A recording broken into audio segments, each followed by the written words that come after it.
Ted Turner at this Earth and Climate Summit in New York City said, men should be barred from political office. They could do everything else, be president of universities, business leaders, but they just couldn't serve in any elected position for 100 years. Did you put him up to that? That's novel. It's an interesting idea. I think it's worthy of discussion. No, Emily's List supports Democratic women for office. We don't support a ban on men in office. We think that the two should serve side by side. And we're going to try to get to parity by electing fabulous women and not necessarily barring the guys from office. I think we can make the case, frankly, to the voters that it's time to let more women into leadership roles. Amen. Amen to that. And the more the better. Yes. Right? Yeah, I think so. And by the way, we have more women serving now in the Senate than ever before. We have historic numbers. Right? We are at 20 women in the Senate. That's 16 Democrats and 4 Republicans. We have never had that. But again, that's just 20%. It's great to be proud of a historic number, but if that historic number is 20%, we clearly have a long way to go. How are we doing in the House? We're at about 18% in the House. It's higher than it's been before, but again, it's not nearly enough. We're Democrats and Republicans? It's considerably more Democrats than Republicans. Republicans have been having a really hard time lately with the rise of the Tea Party over the last couple of election cycles, electing women, recruiting and then electing them. In 2010, I think it was probably the Sarah Palin factor, frankly. They had a record number of Republican women run for office, but fewer than a third of them made it through their primaries. Republicans just have a tough time voting for women.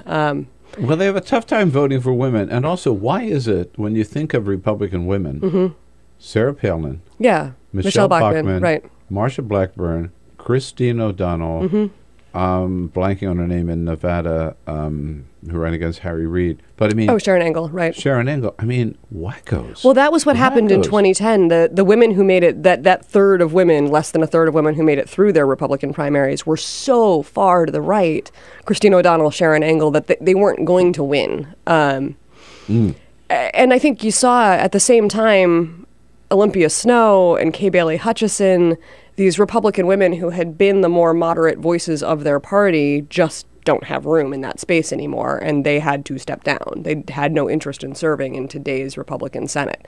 So this is a bigger problem for getting women into political office, which is that we are never going to reach 50% if just the Democratic caucus is carrying their weight.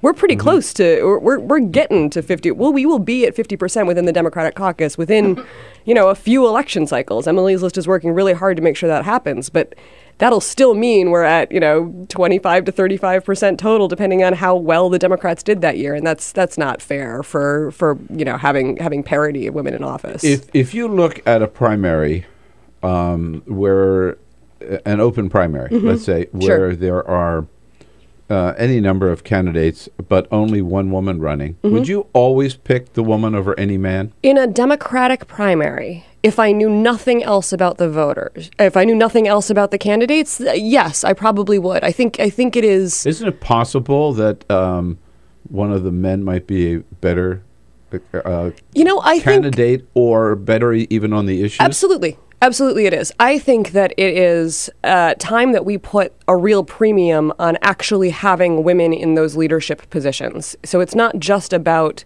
being good on a particular issue. It is about having that diversity of perspective. There are a lot of fabulous progressive men. I've worked for a lot of fabulous progressive men. I have been thrilled to do that. But we need more women at the table.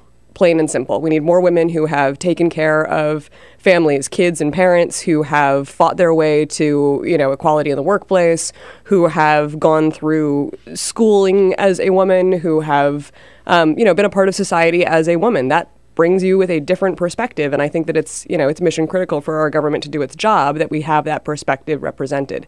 So Emily's List is the one who brought this message starting early on, and they've just done a great job and have really changed American politics. We have a long way to go, but I'm proud of how far we've come. For change American politics for the better. Now, you really shook things up a month or so ago when you had a Madam President forum. Yes. We talked about that. Yes. Out in Iowa. You've got another one coming up. So again, let's be honest. This is just the This is just doing the groundwork for the Hillary for President campaign. Look, we are hopeful that she will run. We will certainly be supportive of her if she does. There is nobody, male or female, who energizes the Democratic Party and who appeals to independents and moderates like she does. So I think she's the right choice for the country. I hope she makes that choice. And we want, as Emily's List, to do everything we can to help that. But the Madam President campaign needs to be bigger than one woman, one cycle. Should Hillary choose not to run, we want to make sure that the short list of women who are every bit as qualified as the guys who are regularly mentioned, we want to make sure that they're out there. Women like Senator Amy Klobuchar, like Senator Kirsten Gillibrand, Elizabeth Warren, Claire McCaskill and Jean Shaheen, Janet Napolitano, Kathleen Sebelius. These are women whose names ought to be on that White House shortlist, just like we hear Martin O'Malley and Andrew Cuomo.